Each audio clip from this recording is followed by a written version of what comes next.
Well, hi, hello, and how are you doing out there in internet land? My name is Brian Trippett. I am the Front Porch Conservative, and welcome to the Wednesday night newsroom, that fun little gathering where we get together and we do that voodoo that we do so well. We are here to give our views on the news and try and help each other get through this crazy thing that we call life. My name is Brian Trippett. I am the Front Porch Conservative, and you can sometimes find me under the name and moniker of the Beau and the Chapeau. You can sometimes find me under the name the Common Man with Common Sense. But in this moment, above all else, I am your host. We are on Rumble, we are on Twitter, and we are on that quaint little alternative social media platform known as YouTube. So if you would not mind, please do me some favors as always. Number one, if you're not subscribed to this channel, please go ahead and do so. Number two, please hit the bell for notifications. We want to make sure that you are always aware when new material is coming out, be it a live stream or a video or a post or what the heck ever I put out there on the internet. Number three, please leave a comment in chat and hit that thumbs up button, daggone it. We would like it very much when you leave a thumbs up. Glad to have y'all here with us tonight. And let's see. Gypsy's starting us off tonight. She says the following. Hi, I am here, but will only be listening. My refrigerator broke and I am cleaning up a huge mess. Bless your heart, darling. That is not, honey, you do whatever you got to do. We understand completely. We totally get it. And we hope that the mess is very small, comparatively speaking. And we hope you get through this thing okay. But we're glad to have you here. And Gypsy, even if you're only just listening, the fact that you are gracing us with your presence is always appreciated. So a big old mwah to you.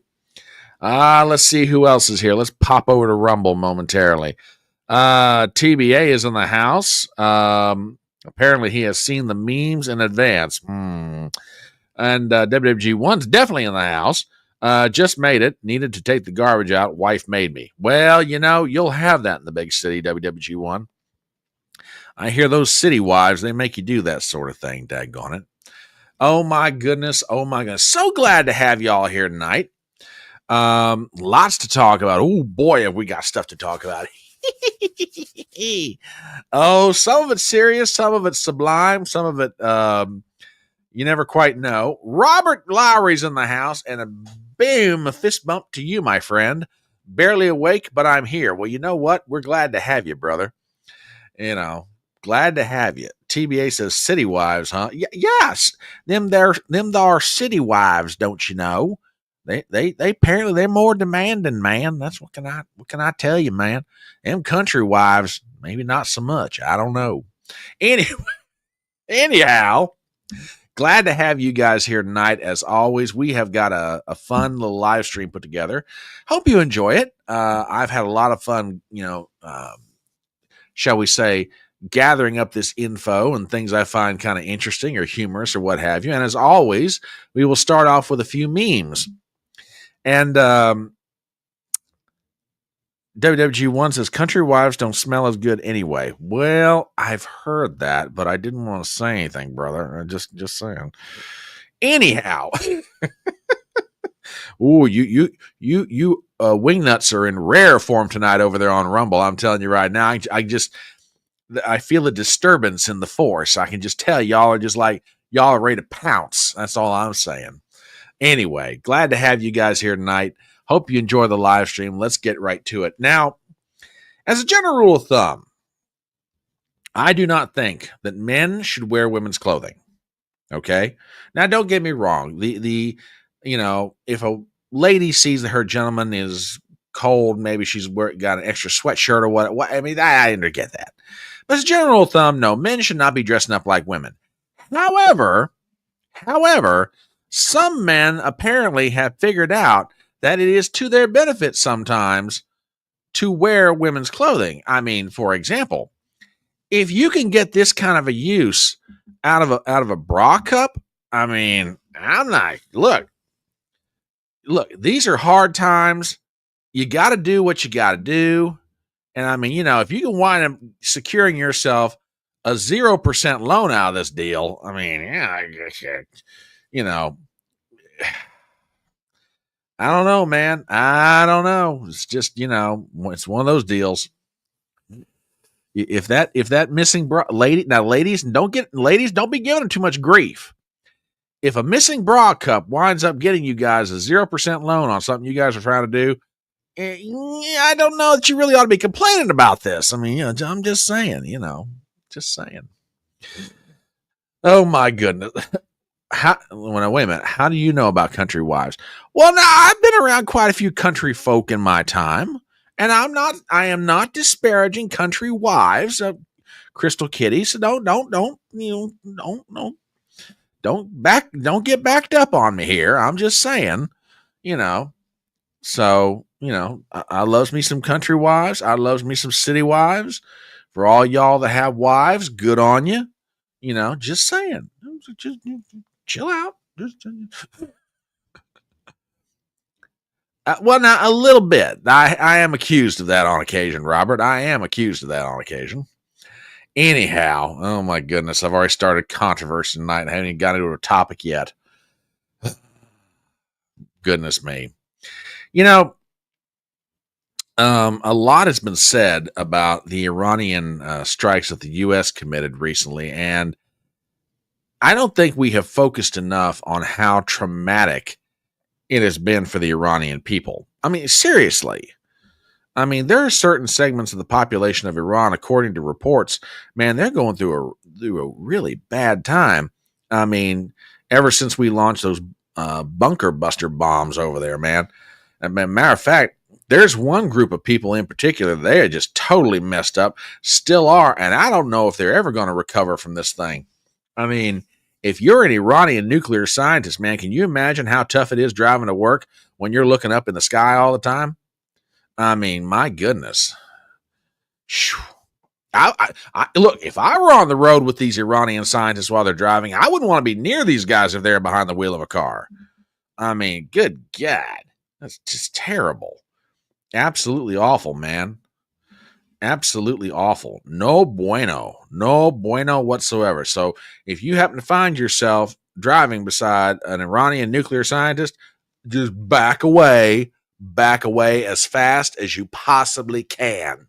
That's all I'm saying. Oh my word. Yeah, I mean, it's traumatic on those poor folks. I'm telling you, man, it is no bueno at all. No bueno. Tell you what.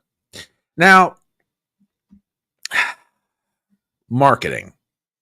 Marketing in this day and age is something that I do not understand. Well, let me rephrase that. I get it. I mean, you got a product, you're trying to figure out who to sell it to. And, I guess that's broken down between two different groups. One is the audience that you're trying to target, and one is the audience that actually uses your product. And the level of sophistication that these people in the marketing world go to, it's incredible. I mean, truly.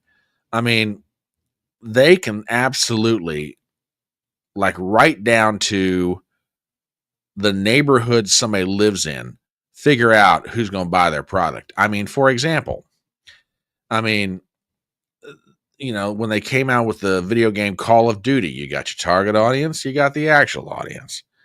Pokemon, we know who they were targeting, and we know who used it.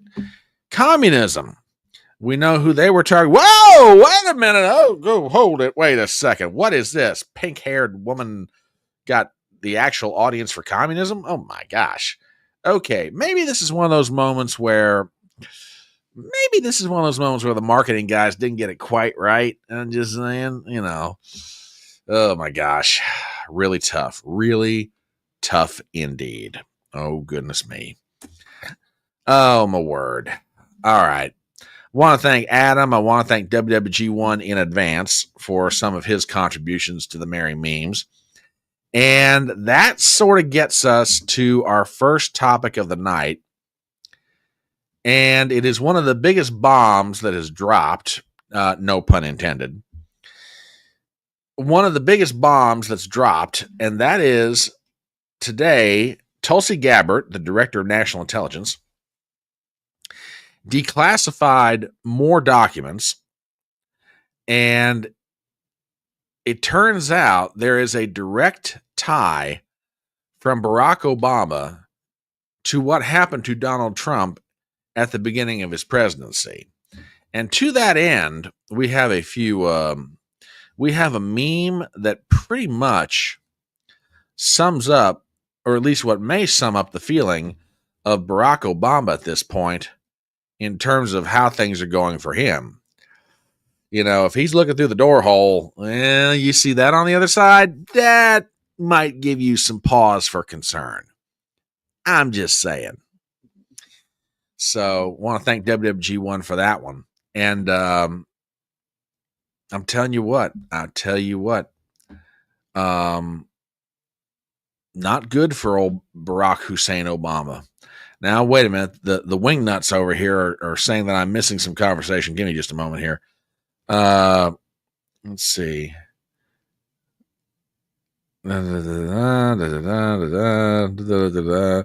Okay, I am not repeating some of this conversation, gentlemen. I am not ignoring your banter, but oh my word, you guys are wrong in so many different ways. That's all I'm saying. Oh my gosh. Anyhow, you guys are bad over there.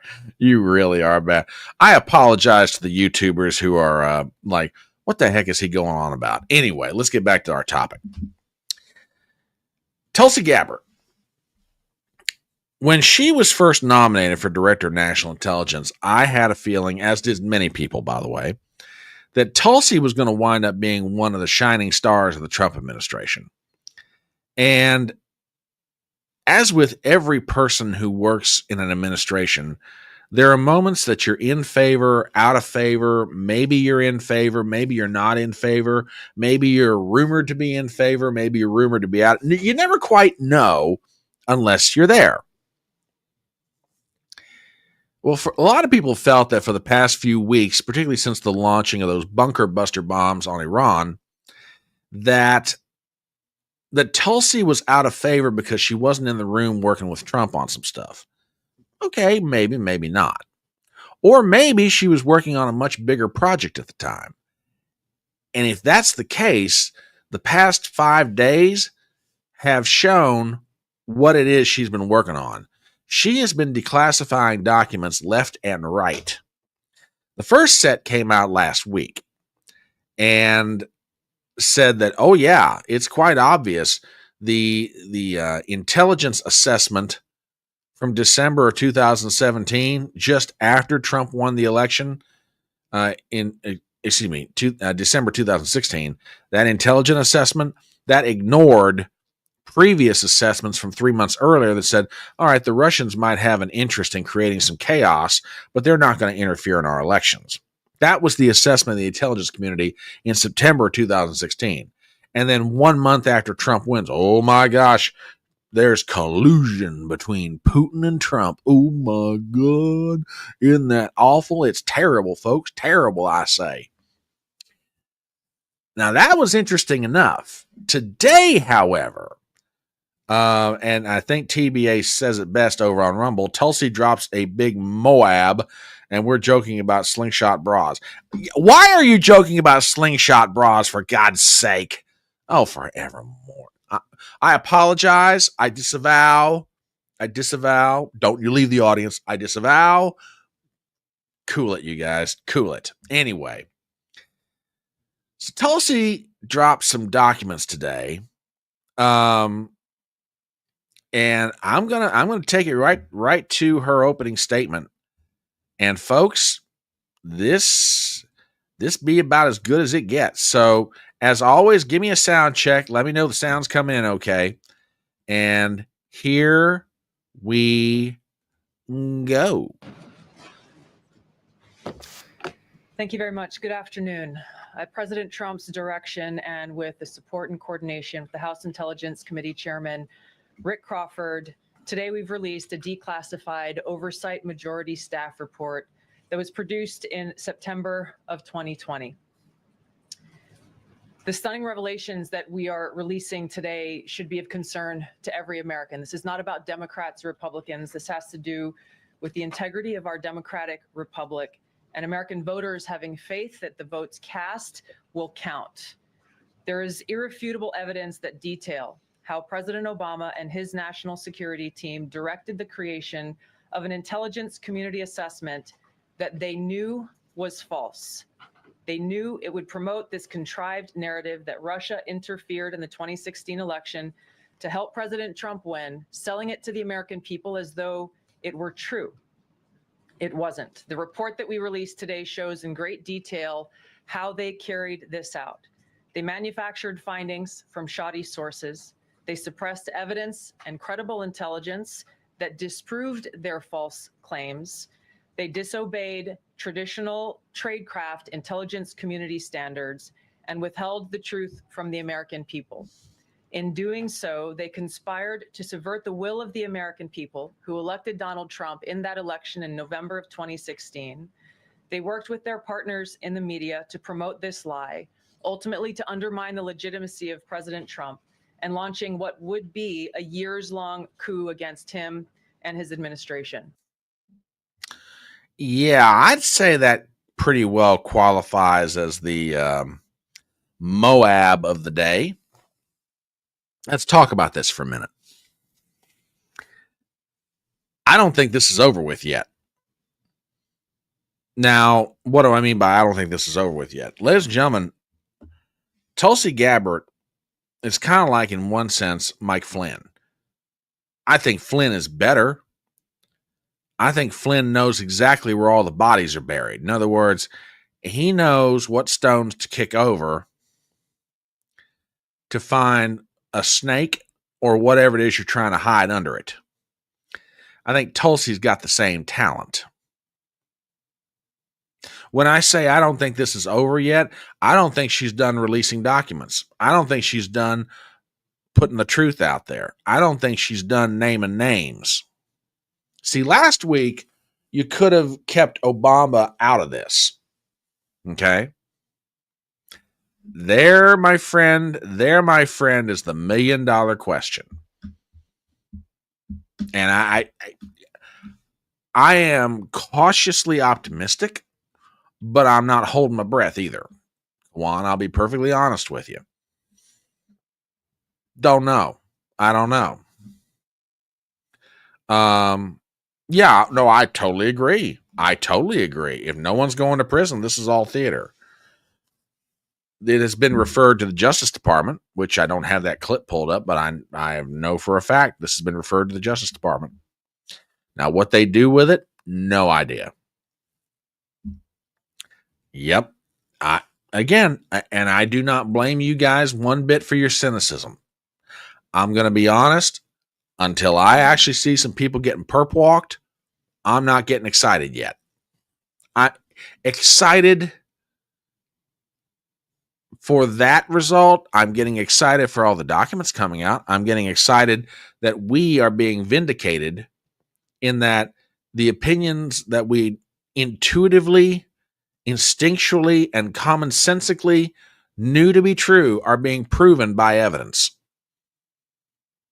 That I'm excited about. It's like I said Saturday. That I'm excited about. Let's see if it leads to somebody getting arrested. But Tulsi Gabbard is bringing the receipts. And I'll tell you what, if the Justice Department doesn't do anything, then fire the whole bunch and shut down the whole department. Just shut it down. Because there's no point in having it.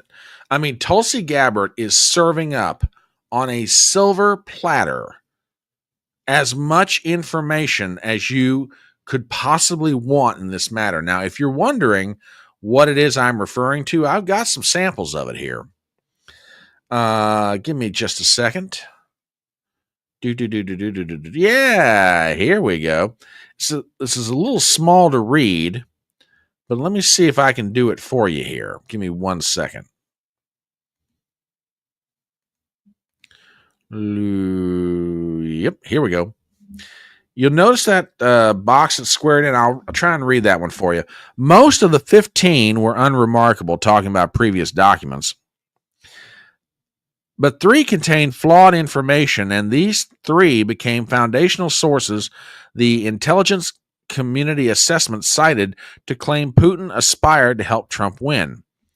Senior CIA officers said some of the information in these reports had been judged to have not met various long-standing intelligence community standards for publication, and that is why they had not been published when first acquired.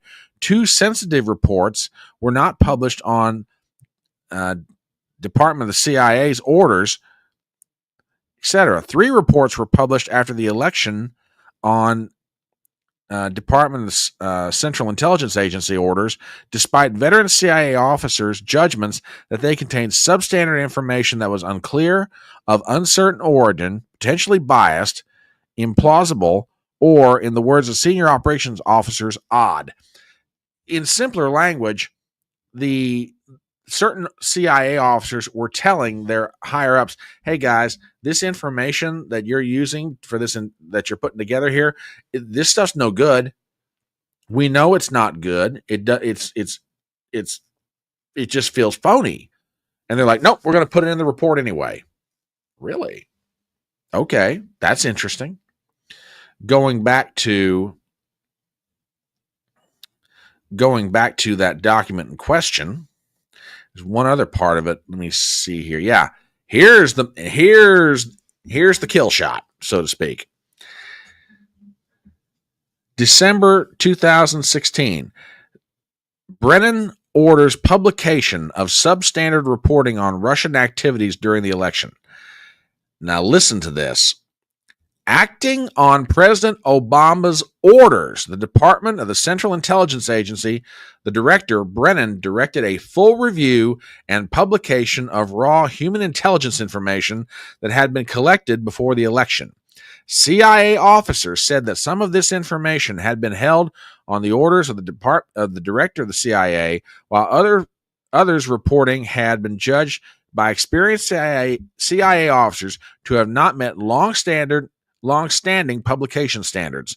Some of the latter was unclear or from unknown subsources and would nonetheless be published after the election over the objections of veteran CIA officers on the orders of the director of the Central Intelligence Agency and cited in the intelligence community assessment to support claims that Putin aspired to help Trump win. Let me go back to that first sentence.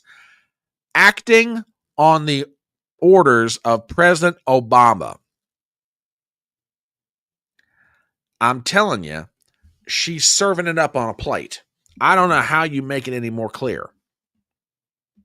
I really don't. I don't know how you do it.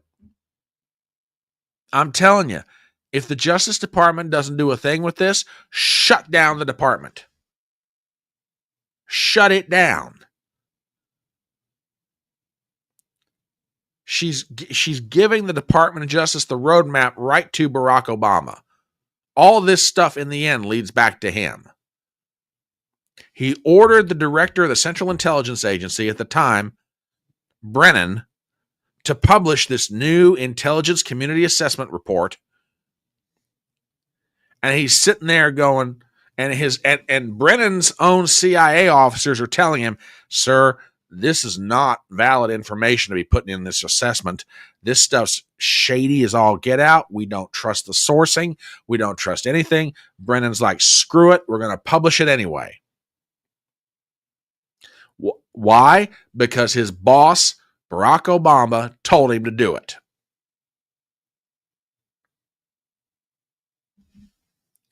Again, if the Justice Department doesn't start perp walking somebody, shut it down. Shut down the DOJ. And it's not worth having. It's just not worth having. Oh, and by the way, I shouldn't laugh at this. I shouldn't laugh at all. But there was some information in there about Hillary Clinton that, again, a lot of folks in this audience suspected, but now we're getting confirmation thereof. Check this out. On page 17 of this declassified House Intelligence Committee report, it reveals the following about Hillary that the Russians knew. The Russians knew about internal claims that Hillary was on heavy tranquilizers and suffering from intensified psycho-emotional problems, evidence of severe health ailments like type 2 diabetes and ischemic heart disease.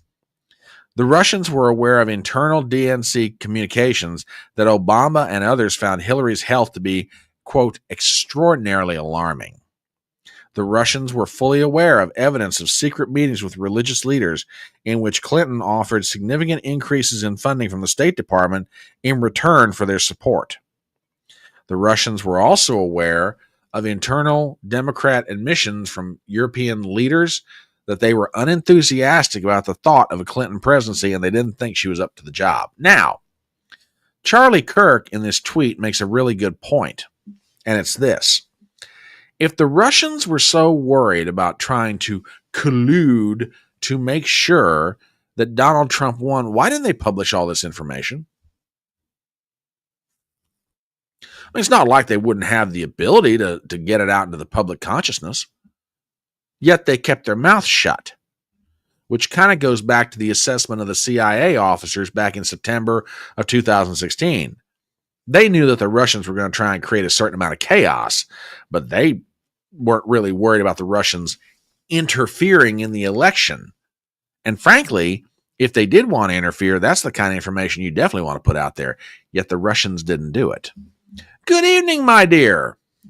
Mwah. No, don't worry about running late. It's all good. All good indeed. Brother, I hope you're wrong. That's all I'm saying. I hope you're wrong. Salty old fart over on Rumble. Good evening, Salty. How you doing? Hillary's heavy tranquilizers is an issue. You know, that's a good point, my friend. You guys remember back in on September 11th of 2016, the memorial at the 9/11 park there in New York City? Remember that incident where Hillary was, she walked up to a van. She was waiting for the Secret Service to open the doors, and then there was this, she started like wobbling. Well, then people immediately started surrounding her. Well, you could just tell she slumped down like she was about to faint. I just wonder if she was experiencing severe health problems at the time. I'm just wondering if maybe that wasn't something that happened to her. Yeah, WWG1 says she was thrown in the van like a sack of potatoes. Exactly. That's the very incident I'm talking about. The very incident. And they just, matter of fact, hang on a minute. I'm almost sure that I can pull this up real quick. Hang on. Yeah, here it is. Hang on a minute. If you guys don't remember this, and I know you guys, I'm almost sure you do. Hang on a second here. Yeah, here we go. You guys remember this? Check this out, just to refresh your memory. There's the van. There's Hillary. Now watch carefully. All of a sudden, there it goes. Now you got somebody under either arm. She's about to fall down. And they put her in the van.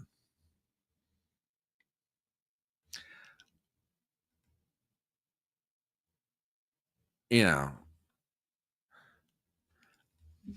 Now, this one I don't remember. There's another episode on the campaign plane where her head started weaving back and forth like a whack job. I'm not saying you're wrong. I just don't remember that one. If you got the link to it, tag me on Twitter and let me know, and we'll take a look at it. Yeah. I remember that she basically collapsed and they snatched her up and tossed her. Yeah, that's exactly what they did to her. Exactly what they did. Yeah. TBA says, I hope JFK Jr. was in that van just to scare her to death. Wouldn't that have been funny and nice all at the same time, and exactly what she deserved?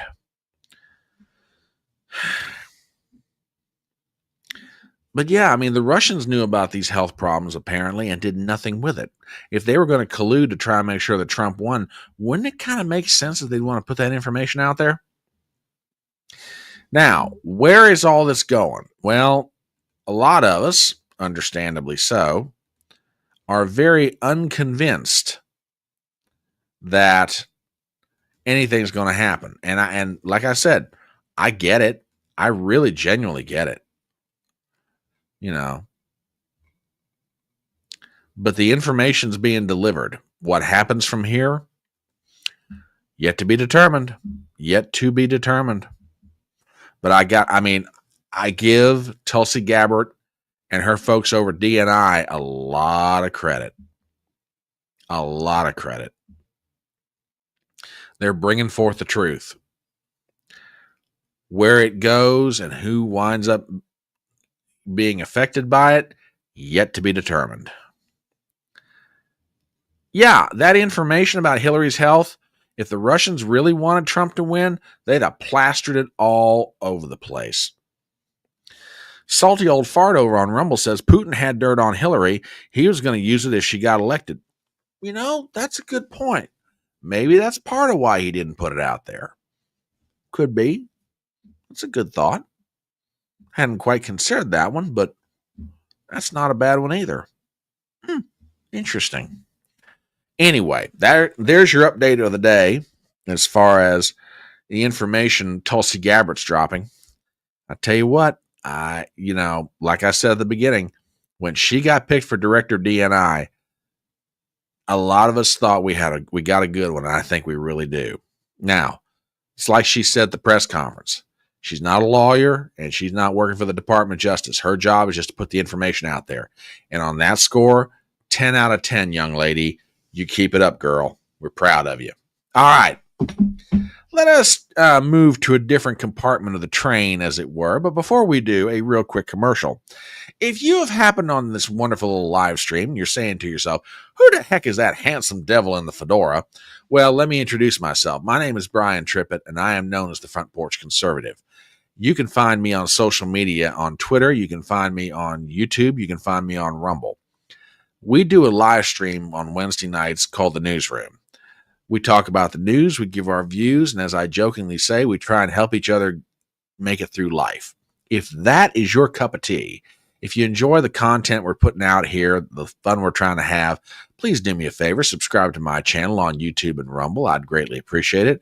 Hit the thumbs up, leave a comment in the chat, hit the bell for notifications, share the link around, and do all those things that you do to help this going little concern be a going big concern. Okay, let us change topics, as it were, and move on to some updates as it relates to Jeffrey Epstein and Ghislaine Maxwell and the whole saga that is. Oh, just Gina's here. Hey, girl. See you over there on Rumble. How you doing, sweetheart? Mwah. Good to see you, baby. Welcome, welcome, welcome. We glad to have you, you good-looking thing. Woo! Pretty ladies walking through the door. Oh, my goodness. Makes me wish I'd have shaved at night. Woo! Anyway. Now, by way of updates about what's going on with Epstein, we'll start off with one that's like, it's one of those minor ones by all things considered, but oh my gosh, the Wall Street Journal printed it. So, oh my God. Justice Department told Trump in May that his name is among many in the Epstein files. And my response to that is, duh. Of course his name is in the files. I mean, have you guys, matter of fact, I showed it on here one time. Have you guys ever seen Jeffrey Epstein's telephone book? And by telephone book, I mean his directory. Names and phone numbers he's got written down, right? Man, he had a blue slew of people in that directory that if he wanted to call them up, that directory is by his bed, pick it up, run his fingers through it, and instantly he's got somebody on the phone. I've seen that directory, and most of you guys have too. He had 1,000,001 names in there. So yeah, TBA said, I have a PDF copy of Epstein's little black book. That was the thing we looked at. Am I shocked that Donald Trump's name is in Jeffrey Epstein's little, quote, little black book? No, I'm not shocked at that. I mean, to the folks at the Wall Street Journal, Look, I know you guys are professional journalists, whatever the hell that is, but may I respectfully point out something to you? We don't care about who was in the little black book. I think I speak safely on behalf of millions of Americans when I say this. We don't care whose name is in the little black book. We care very much to find out if there were other individuals who engaged in the kind of horrible behavior, criminal behavior, immoral behavior, behavior that should get you introduced face first to the front end of a wood chipper. We're interested in finding out if anybody else down there on Epstein Island engaged in that kind of behavior, or his house in Palm Beach, or his apartment up in New York City, or his ranch out in New Mexico, wherever he was doing the horrible, immoral, sleazy, disgusting,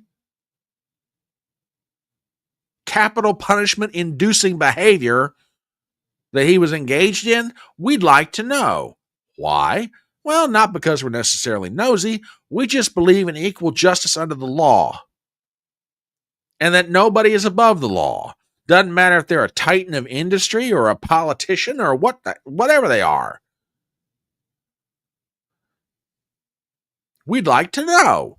I don't give a hanging hoot about Donald Trump's name being among Jeffrey Epstein's, quote, lists. We don't care about that. And by the way, to some of you squeamish people working in the Justice Department, we don't want to see any child porn either. Okay? No one's asking for that to be published. What we want to be published, we want the names of the guilty. That, among many reasons, is why the whole Epstein issue is so critical to the nation. I heard someone say recently that the country is not going to be able to move on until we have the complete, total, and unvarnished truth as it relates to Jeffrey Epstein. And you know what? I don't necessarily disagree with that. I mean, I forget exactly who said it, but I absolutely agree with him.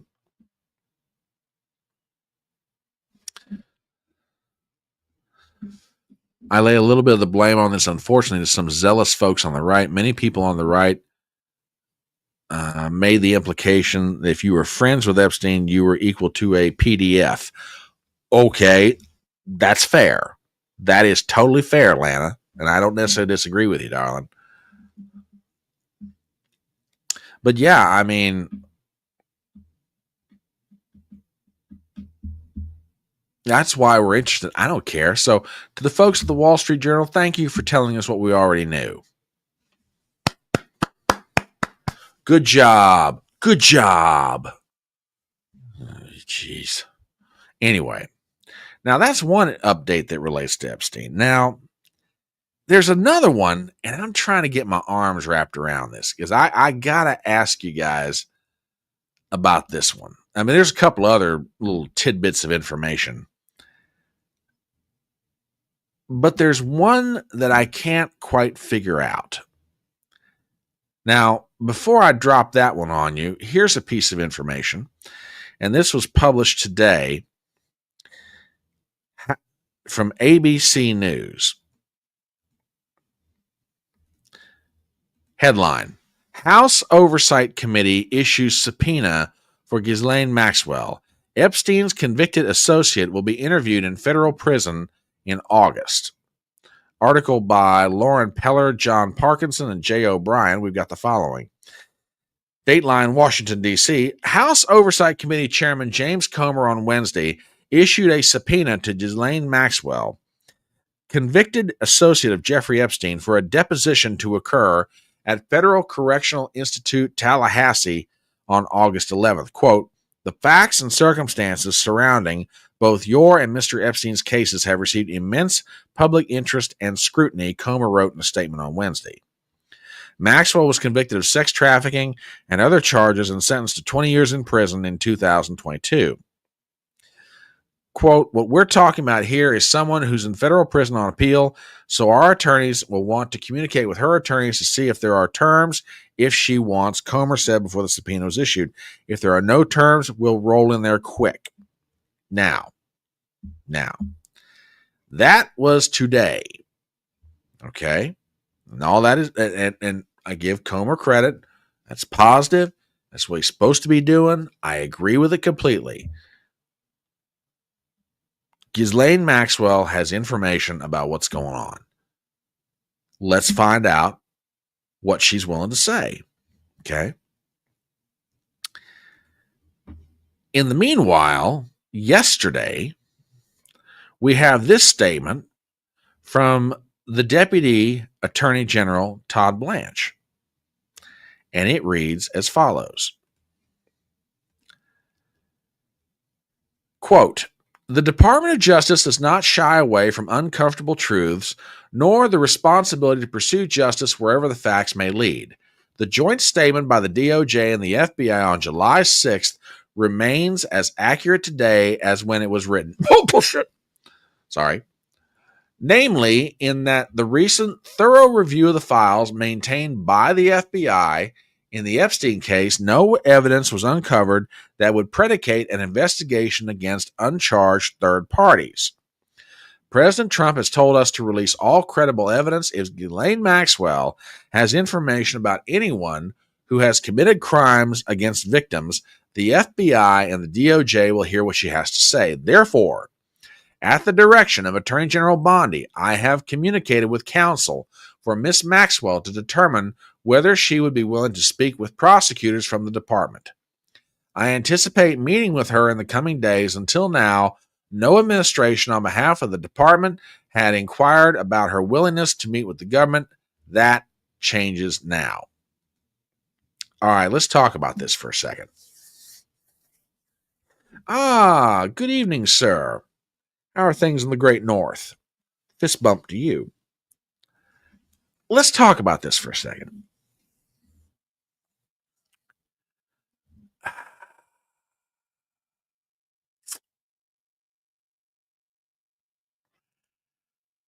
I got a call the other day from a good buddy of mine. You've heard me refer to him before, my good buddy Smiling Jack. And he said, hey, Trip, did you hear about the statement from the Deputy Attorney General? I was like, yeah. He's like, what do you think? I said, well, here's where I'm at on this. And guys, I will do my best to read all your comments. Feel free to chime in on this because I really want your opinion about this. I said to my buddy Smiling Jack, I was like, I cannot see the Deputy Attorney General of the United States issuing that kind of a statement unless he felt very sure, or maybe it's better to say had been assured, that Ghislaine Maxwell was going to give him something. Okay. Now, of course, that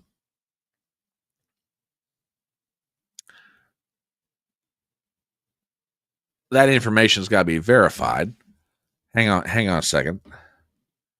The boys over on Rumble, the boys and girls over on Rumble.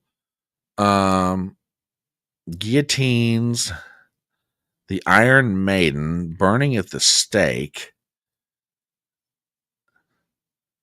oil them up and roast them over a spit, tar and feathers. What are you guys cooking up over there? Oh my Lord. What? What are you guys trying to do? Come up with ways to torture information out of Ghislaine Maxwell? Good grief. We are a civilized people. Come on now. What in the world?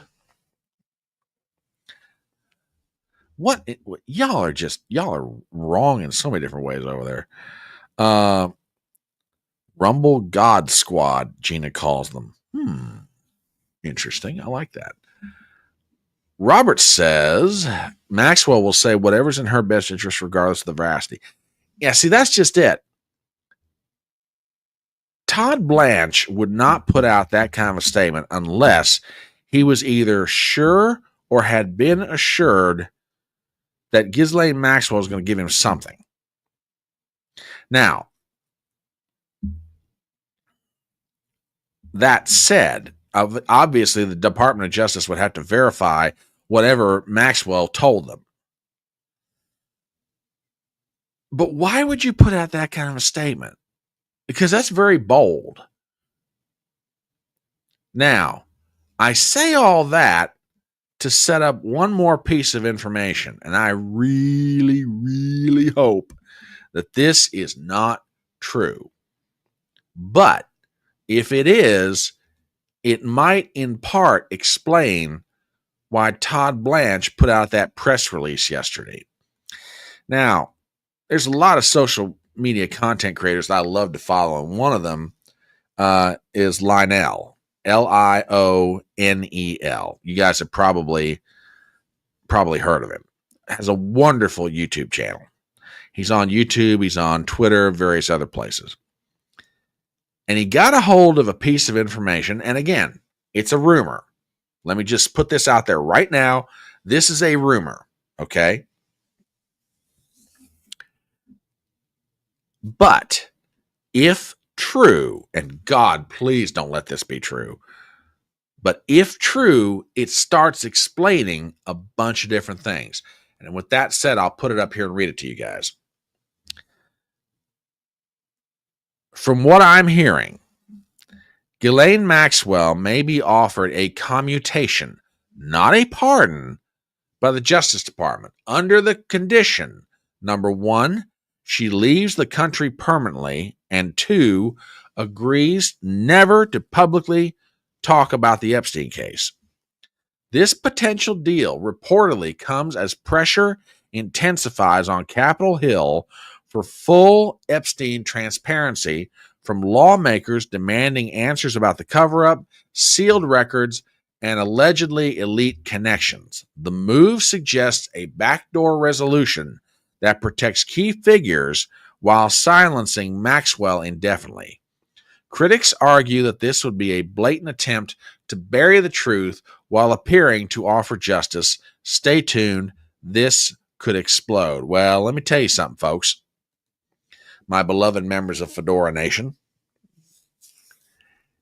If what Lionel is hearing is indeed about to happen, if you thought the controversy over the current state of the Epstein affair was bad enough, this will pour a mountain of gasoline on that fire. This thing will explode.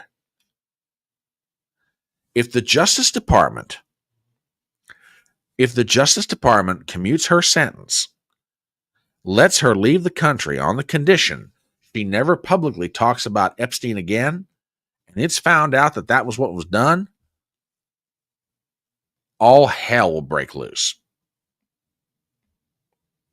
Now again, somebody might have fed Lionel a total line of bull here, okay? Total line of bull. Nothing.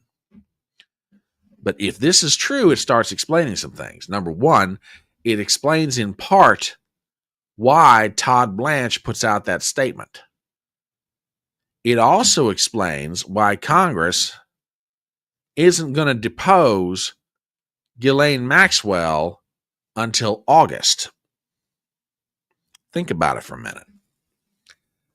Let's assume for a moment that a deal gets cut between the Department of Justice and Ghislaine Maxwell. And again, all of this is complete and total speculation, okay? Complete and total speculation.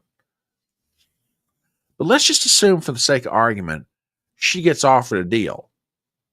Guess what? The Justice Department cuts the knees right out from under Congress. Because even if they do bring her in to testify, you know what she's going to say? Under the terms of the agreement that I have reached with the Department of Justice, I'm not allowed to answer your question.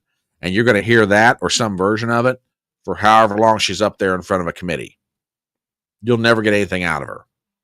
In other words, the Justice Department will short circuit the members of Congress from finding out anything if they cut her a deal. Now, again, this is total speculation. Don't know if it's true. But if what Lionel is hearing is correct, it does start making sense. If you're trying to figure out a way to get this thing to disappear so that nobody finds out anything,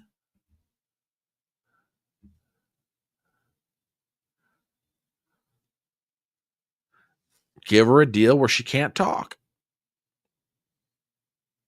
Okay, well, all right. And I'm not trying to start an argument, but let me ask you a question. What would stop them from doing it? The public outcry? And maybe that's what, and maybe that would stop them from doing it. But I don't see how, I mean, personally, I don't see how the Justice Department could pull it off. I mean, yeah, could they do it? Yeah, they could do it. But like I said, you want to throw gasoline on this thing? That you offer her a deal like the one that Lionel's describing, and that's exactly what's going to happen. This thing is going to go up in flames.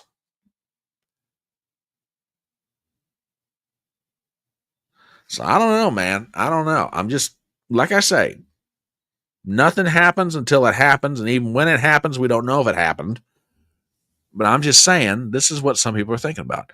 TBA over on Rumble says the public outcry never stopped Congress before from making themselves, quote, safe from their constituents. Good point. Good point. Bill Gates has more money. Yeah, that's true. It's the DOJ. They've gotten used to doing things that work for them. True. TBA says gallows in front of congressional building might do something, though. Well, it's true. True that, TBA. True that.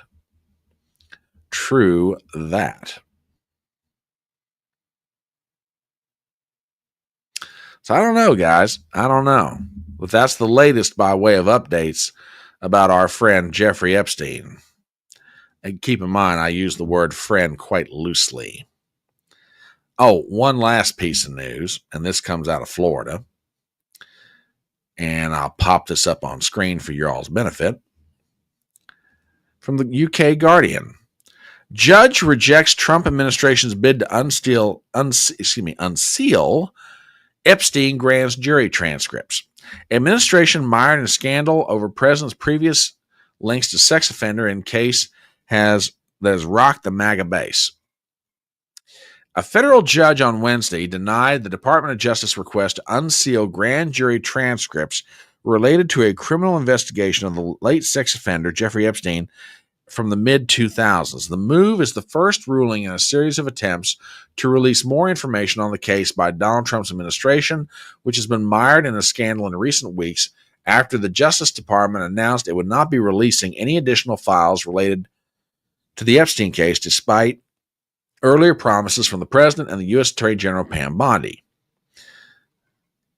On Wednesday, U.S. District Judge Robin Rosenberg ruled that the department's request in Florida did not fall into any of the exceptions to rules requiring grand jury material be kept secret. Rosenberg wrote that the court's hands are tied and that the government had not requested the grand jury's finding for use in a judicial proceeding, pointing out the district courts in the U.S. are largely prohibited from unsealing grand jury testimony except in very narrow circumstances. Quote, the 11th Circuit law does not permit the court to grant the government's request, Rosenberg wrote. The court's hands are tied, a point that the government concedes. So, that's what we've got right now by way of Epstein. Now, that's true. That request only applies to the Florida case. Keep in mind, they've still got requests going up in the Southern District of New York. So, let's see what happens here. But anyway, that's what we've got by way of updates about our friend Mr. Epstein. Okay. Moving on to a different topic. Let me clean up some stuff here real fast. Get some of this out of the way. One moment. Do do do do do do do do.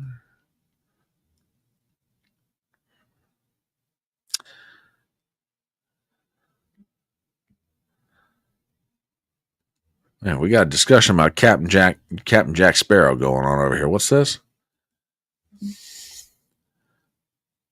Anyway. Oh Lord, yeah. WWG1, you and TBA are just absolutely crazy, the two of you. By the way, before we get into our next topic, did you guys hear that Joe Biden has a new book out? Yeah, I just heard about this today, actually. Yeah, the title is kind of interesting. From Scranton to the White House, Joe Biden's autobiography from Autopan. Oh, wait, what? Huh? What the heck?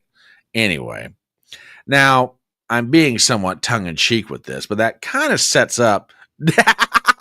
Is it a coloring book? Oh, Lord. Well, may as well be.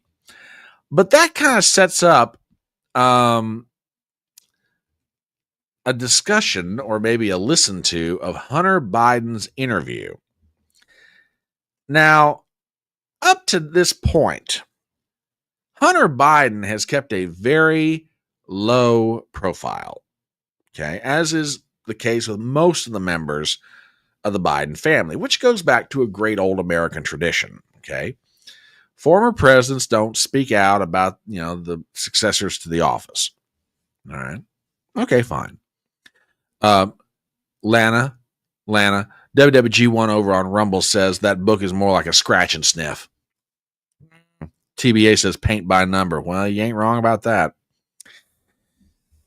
Now, Joe Biden has kept pretty quiet, but that doesn't mean his son Hunter has. And Hunter had an interview the other day and absolutely took a blowtorch to his fellow Democrats. And we've got some clips of this. One moment, let me find it here. Because this gonna get good, folks. Let me tell you. If you guys are in need of some entertainment, this is gonna get real good. So now I will warn you in advance. Okay, I will warn you. Language in this gets very, very salty. Okay. But do you want to know how Hunter Biden really feels about things? Ladies and gentlemen, check this out. Oop, wait a minute. Hold on. Here we go. And he's somehow convinced all of us that these people are the fucking criminals.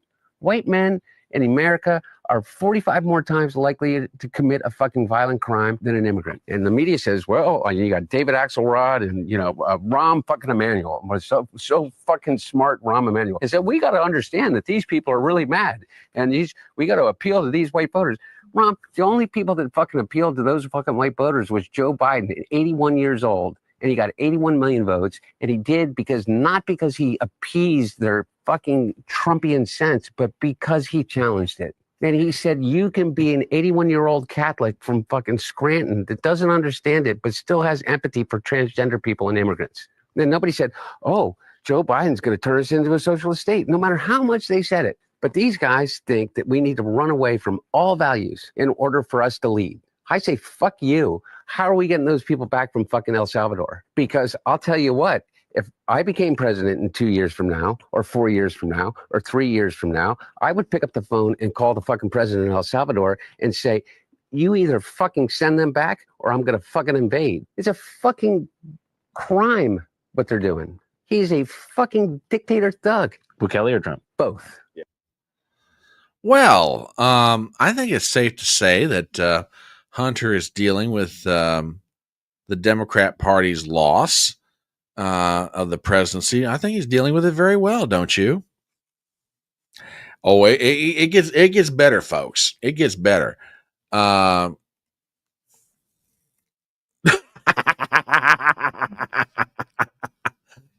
really. Probably not a good idea. WWG1 says it's confirmed he's dumber than we thought. Very low bar. You ain't wrong about that. Oh, but folks, it gets better. It gets better. Okay. Oh, folks, get the popcorn ready. I'm telling you, you're going to enjoy some of this. Now, like I say, language warning in advance, but Hunter is taking a blowtorch to everybody on this deal. Okay.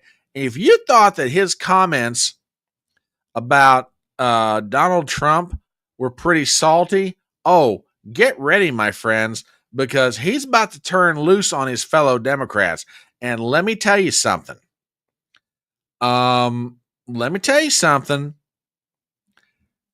He's not going to leave anybody out. Folks, like I say, language warning in advance, but you guys are big folk. But anyway, old Hunter, for the next 2 minutes, is about to turn loose on his own party. Check it out. Opinions, but Fuck him. Fuck him. Fuck him and everybody around him. I don't have to be fucking nice. Number one, I agree with Quentin Tarantino. Fucking George Clooney is not a fucking actor. He is a fucking I don't know what he is. He's a brand. And by the way, and God bless him. You know what? He supposedly treats his friends really well. You know what I mean? Buys them things. And he's got a really great place in Lake Como. And he's great friends with Barack Obama. Fuck you. What do you have to do with fucking anything? Why do I have to fucking listen to you? What right do you have to step on a man who's given 52 years of his fucking life to the service of this country and decide that you, George Clooney, are going to take out basically a full-page ad in the fucking New York Times to me and James Carville, who hasn't run a race in 40 fucking years, and David Axelrod, who had one success in his political life, and that was Barack Obama. And that was because of Barack Obama, not because of fucking David Axelrod. And David Plouffe, and all of these guys, and the Pod Save America guys, who were junior fucking speechwriters in, on Barack Obama's Senate staff, who have been dining out on the relationship with him for years, making millions of dollars. The Anita Dunns of the world, who's made $40, $50 million off the Democratic Party. They're all going to insert their judgment over a man who has figured out, unlike anybody else, how to get elected to the United States Senate over 7 times, how to pass more legislation than any president in history, how to have a better midterm election than anybody in history, and how to garner more votes than any president that has ever run. And they're going to replace their judgment for his. not to Now, you might ask yourself the question, and I think totally appropriately so, why? Look, his dad effectively retired from American politics back in July of last year. Okay? When he supposedly wrote that letter announcing that he was getting out of the race. That's even still up in dispute. But why is he doing this? Well, we'll get to that here in a minute. But anyway, back to the torching. Who's Jake Tapper's audience? Jake Tapper, my mom or something. I don't know. well, I don't know. For Yeah. real though, I don't even think it's your mom anymore. No, no, because by the numbers, what influence does Jake Tapper have over anything? He has the smallest audience on cable news, and beyond that, I think that the book is right now on Amazon that he put out. I mean, his ratings just went to shit after he put the book out. You know, they did a 2-week infomercial for it. I mean, it was such a money grab, such a disservice to everybody that he serves with. Okay, why is Hunter Biden doing this? Why is Hunter Biden turning loose on the Democrat Party? Folks, I don't think he's turning loose. This is a continuation of him turning loose. I think Hunter, like a lot of people in the Biden family, were pissed off about how they were basically run out of power. I mean, you heard some of that in the previous clip, okay? You heard some of it in the previous clip. They're mad. Well, but when you got yourself a presidential pardon, do you need to worry about it? Oh, true. Yeah, he's quite eloquent. Quite eloquent, Patty. I agree with that wholeheartedly, dear. And by the way, hello, darling. Yeah. I mean,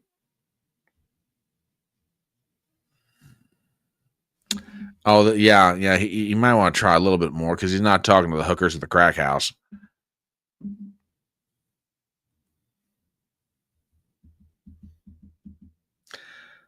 someone made the statement, and I forget if it was Mark Halperin or Sean Spicer on that show Two Way that they co-host with Dan Turin. Someone said, "Why is he doing this?" And someone said, "Because his dad wants him to." I think Joe Biden, although he will never say it publicly, I think Joe Biden is absolutely still furious at the Democrat Party over how he was treated. Absolutely furious. Hang on a minute. Our friend WWG1 has sent us something. Hang on, I want to check this out real fast. Oh, that. Hush. Stop that. Oh, Lord, what is this? WWG1, I'm going to risk this. Let's see what this is. Hang on a minute. I'm almost scared, but it's WWG1, and he has a wonderful sense of humor. What is this?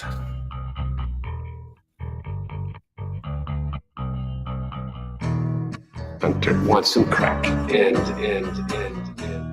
lethal amounts of alcohol. 13 days without sleeping. I still need to fill that hole. Oh my God. Picking through all the rugs, smoking things that resemble drugs. I smoke more from with gun than anyone you know. Smoking cheese on my knees. I'm picking through rugs and smoking again. Anything that looks like crack cocaine. I smoke more with gun than anyone you know. Smoking cheese on my knees. I mean, who? WWG1, all I can say is, brother, you have a twisted sense of humor. That's all I'm saying.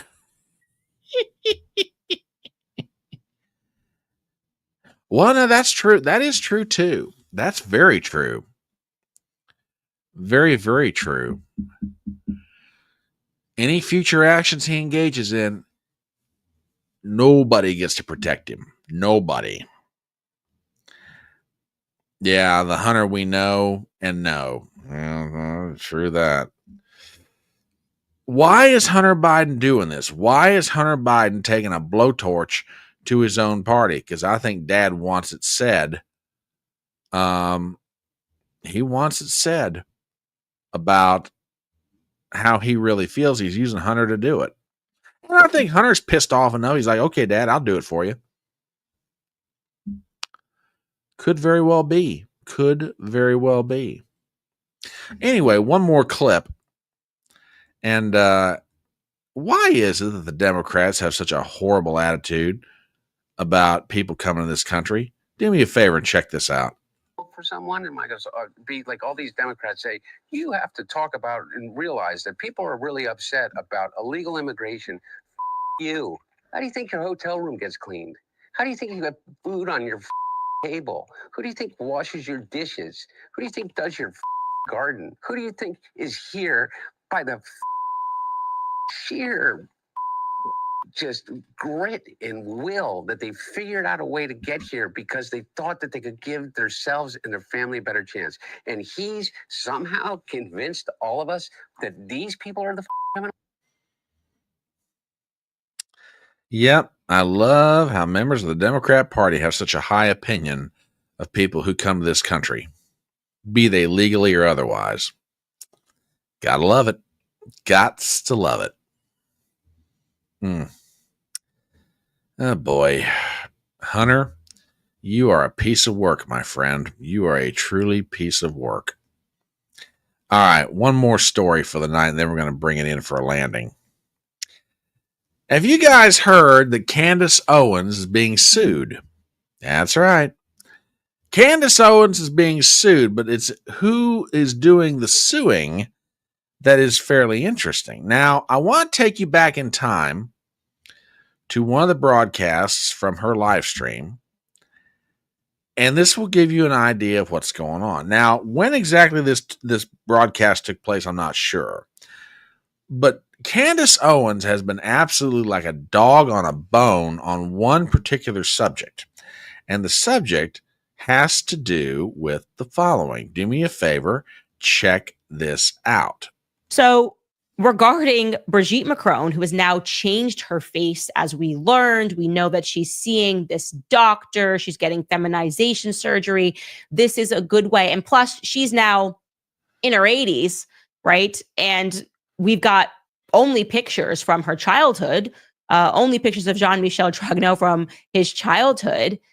When you compare this with the tech returns this way.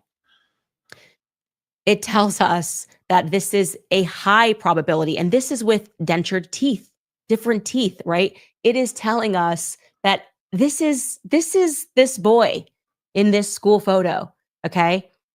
This is this boy in this school photo. It is returning from normal to high, highest being there at 17.3%, and that's just with the school photo and with years of work. Okay. We're not even comparing this to the school photos when she still had the teeth that you see there on the left-hand side, right? When Brigitte still had teeth. This is with a ton of work being done by the magician to the transgendered community, right?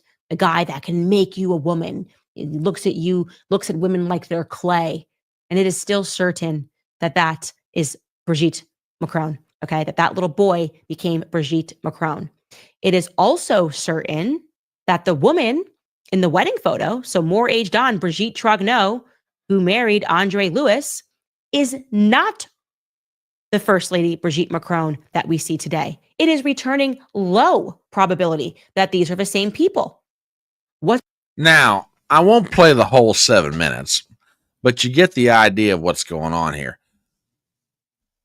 Candace Owens has absolutely, for the past year, absolutely just dug her teeth into this subject.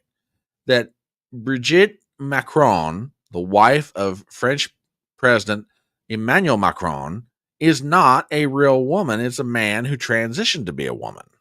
Okay? Well, for a year, the Macrons have been quite upset about this, as you might expect. Well, it's finally reached the boiling point.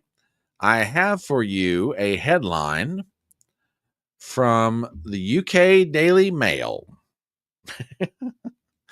Get ready, folks.